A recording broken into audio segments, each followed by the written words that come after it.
Hello friends, welcome to our channel quick story. दोस्तों, एक बार बुद्ध अपने भिक्षुओं के साथ भिक्षाटन के लिए किसी गांव की तरफ जा रहे थे। तभी अचानक बुद्ध के पैरों में कांटा लग गया। कांटा इतना तीक्ष्ण था कि चुभते ही रक्त की धार निकलने लगी। बुद्ध के भिक्षुओं ने रक्त को रोकने के लिए एक कपड़ा फाड़कर बुद्ध के पैर में बांध दिया। इस घटना को कुछ लोग देख रहे थे जो कि बुद्ध से ईर्ष्या करते थे।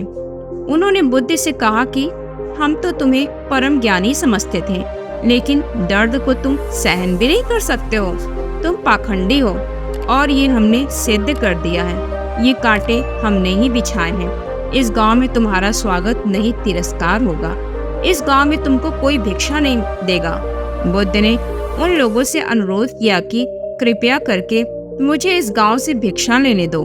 बुद्ध के ईर्ष्यालुओं ने बुद्ध का उपहास बनाते हुए कहा कि अगर तुम्हें भिक्षाटन के लिए इस गांव में आना है तो तुम्हें अपने रक्त की बलिदानी देनी होगी।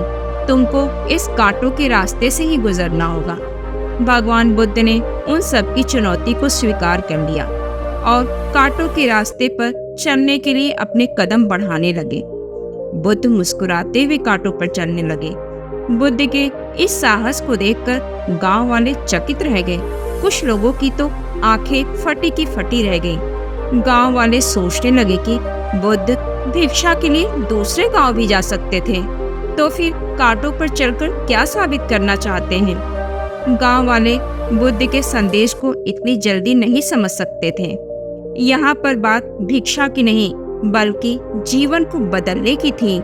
गांव वालों की भीड़ में एक सुमित नाम का युवक था जो बुद्ध पर हो रहे अत्याचार को देखकर द्रवित हो गया। सुमित दौड़कर गया और बुद्ध के पैरों के सामने से कांटे को हटाने लगा। बुद्ध के ईर्ष्यालु सुमित को रोकने लगे और गांव से दाना पानी न देने की भी धमकी देने लगे। सुमित ने किसी की भी परवाह नहीं की और कांटों को हटाते हुए बोला, हे भगवान, आप इन मुट्ठी भर लोगों के अपने आप को कष्ट मत दीजिए। आप गांव में प्रवेश कीजिए।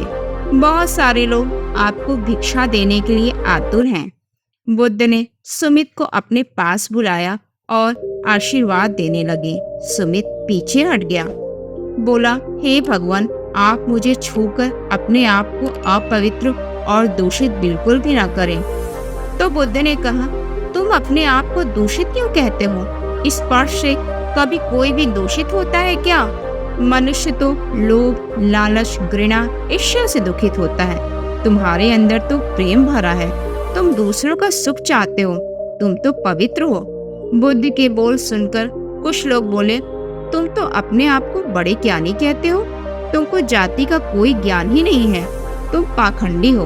बुद्ध बड़े ही शांत स्वभाव से कहते हैं, मानव से मानव की मानवता छीनना पाखंडी की निशानी है। मुझे पाखंडी बोलकर यदि आप सबको संतोष मिलता है तो मेरे लिए यह दुख का विषय नहीं है। कुछ लोग बुद्ध पर बरस पड़े, परंतु यह तो धर्म शास्त्र है, फिर यह पाखंड कैसे हुआ? बुद्ध कहते हैं कि हमारी उत्पत्ति इस सृष्टि में हुई है।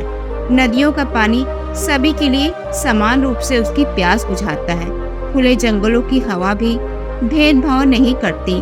खुला आसमान हमारे पिता के समान हमारी परवरिश करता है। सृष्टिकर्ता ने भी कोई भेदभाव किया ही नहीं। फिर हम इंसान कौन होते हैं भेदभाव करने वाले? मानव मानव में भेद करके अपने संबंधों को बिगाड़ता है। बुद्ध के वचन के बाद कुछ लोग कहते हैं, अगर आप इतना ही कहते हैं तो सुमित को अपना भिक्षु क्यों नहीं बना लेते हैं? बुद्ध ने कहा कि आप सबका सुझाव बहुत अच्छा है।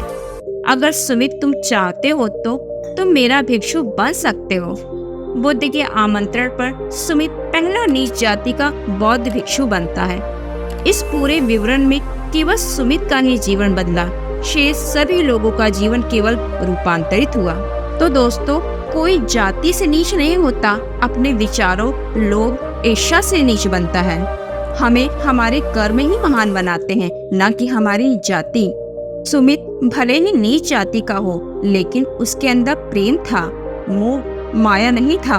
केवल सबके लिए सहायता की भावना थी, इसलिए वह नीच जाति का होते हुए भी सबसे श्रेष्ठ था।